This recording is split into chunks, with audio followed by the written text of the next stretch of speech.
teachings of Babylon. Back to the Babylonian priesthood. They fled from the Persians to set up a place where they could begin a systematic takeover of the world again. They went to the burgeoning empire of Greece and there set up a great acropolis. The king of Pergamos was so happy to have these intellectual and wealthy men there that he gave them the right to run their own government, and they had a Vatican City right there. They made their own coins. The most important temple of all the temples dedicated to the gods was this temple here. It was dedicated to the head of the Greek pantheon, Zeus, and in it was one of the great wonders of the world. It was a stone that was 40 feet high and 40 feet wide. It was a cube. It was black. A cube has 6 sides and 12 lines. And there was ever a fire kept burning on that to the mystery God, the hidden one, the 666 God.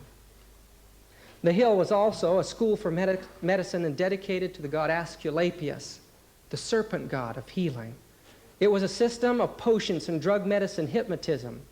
And they kept a large serpent there that licked the wounds of the people who came in. I believe Satan was healing those people. When Rome came in and conquered the world, it was not long after that the last of the priest kings of Pergamum bequeathed their empire or their priesthood to Rome. And there the cult of the sun went to Rome. The god Stur, or Saturnus, the mystery one, the hidden one, the number of 666, became the god of the religion of the Caesars. And those priests wore upon them this sacred golden amulet called the Sigillus Stolus, the sacred seal of the sun.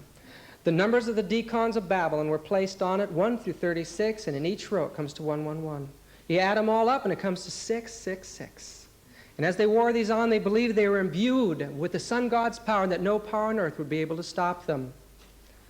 Cardinal Gibbons, a great Catholic historian, on page 106 of his book, Faith of Our Fathers, says, the penetration of the religion of Babylon became so general and well known that Rome was called the New Babylon. Now that's a lie. Anybody who knows anything about history, Rome was never called New Babylon. They wouldn't call themselves New Babylon. They were proud they were Rome. But Peter was in Babylon. And the Assyrian church converted many in that area. But it shows that the religion of Babylon came to Rome. It was at this time that our Savior came to this world. And his people had so misunderstood him by compromises with the world. Compromises about the nature of what Christ would be like when he came to this earth.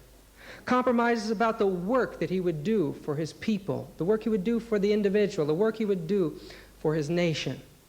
They compromised their teachings in every conceivable way, with the result that they were pagans.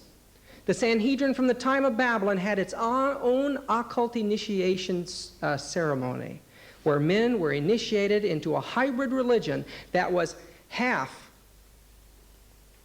Jewish and half Babylonian. This religion eventually developed into what was called the Kabbalistic mysteries of the Talmud, and is the reason for modern witchcraft today. When his people apostatized from him, they became the habitation of devils, they became a fiend, and they became the arch enemies of God's church. And that pattern's going to happen again. When Christ came to this world and he was beaten and torn, he suffered more than any other prisoner could ever have suffered. He was brutalized by the crowd, and the spirit of prophecy tells us that there was no criminal that was ever treated more inhumanly than he was. Everything devised by demons, disgusting, vile thing, was heaped upon his body. And he was beaten from head to foot. His flesh was torn to pieces. And there was a piece of hamburger hanging upon the cross. And when those disciples grabbed him to take him down, there wasn't 1 inch of sound flesh left. They put him in a tomb, never thinking they'd see him again. But when Christ rose, he released into the world such a power to transform human lives that it set in motion a movement of destiny that could never be stopped until we're standing on the sea of glass. Those people could stand in the arena and they could take everything in the earth and the devil could throw at them, but they knew they had a better land to go to and nothing could stop them. But the greatest danger lay ahead of them. God had told the Hebrew people, don't do what the nations around you do. Don't make a compromise with those people. And now Paul had to give the same admonition to the Christian church. I know this, that after I depart, there are going to be men coming in that are going to deceive the church, teaching perverse things and draw many disciples after them. Don't let anyone deceive you, because at that time the Gnostics were saying Jesus is here now in experience. Don't let them deceive you. Don't listen to these people that say it doesn't matter what happens to the body. Only the soul is redeemed through correct knowledge, they taught. Don't listen to these people, because first the church has to fall away, and the very system that we're battling against now, the man of sin, the system of 666, sun worship, the daily, will have to be set up in the church, and then you'll know. Then you'll know. Simon Magus had tried to buy the power of the Spirit with money. He was an initiate into the Hermetic mysteries. He could do miracles. There was no doubt about it. Satan inhabited the body of that man. He eventually, after his work with the disciples there, and made his way to Rome. There his name was Simon Pethre, or Simon the magician, or the diviner. Simon Peter. Not the Simon Peter that you and I know of as a saint of God. But a great temple was established for him there, and Caesar had a statue made for him on the Tiber River.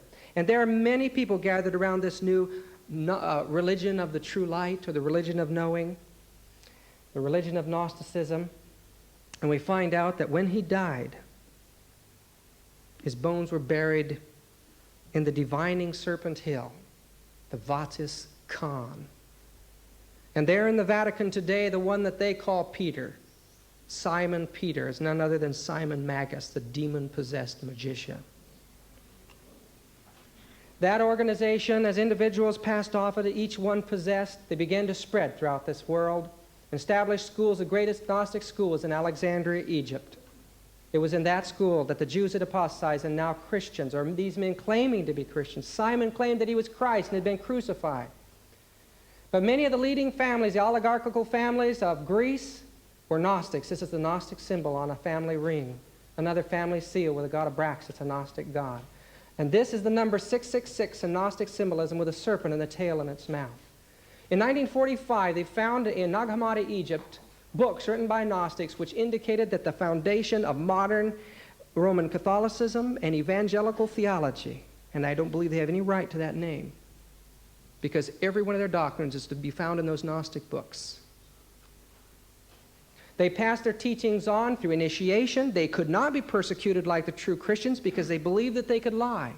Indeed, one Gnostic society believed you had to break every one of the moral laws of the evil god of the Jews before you could be saved.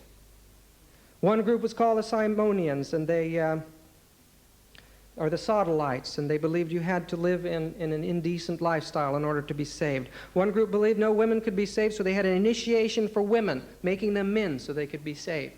Spiritually, of course. But these are basically the areas that Gnosticism had damaged the church with.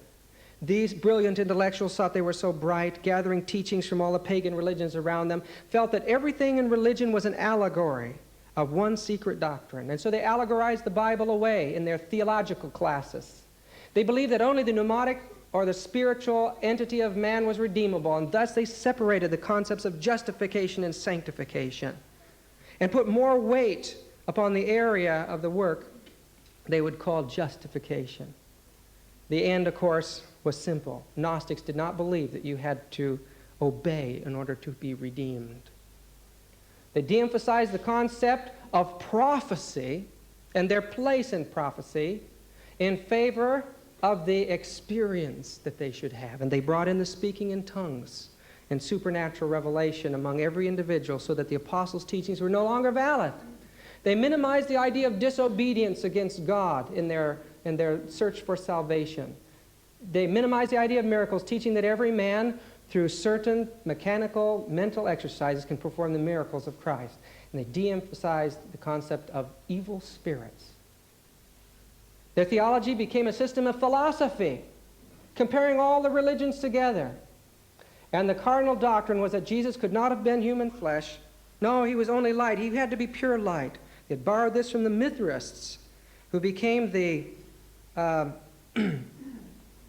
they became the state religion for 200 years in Rome. And they worshiped pure light, and the Gnostics picked that up. They taught that if Jesus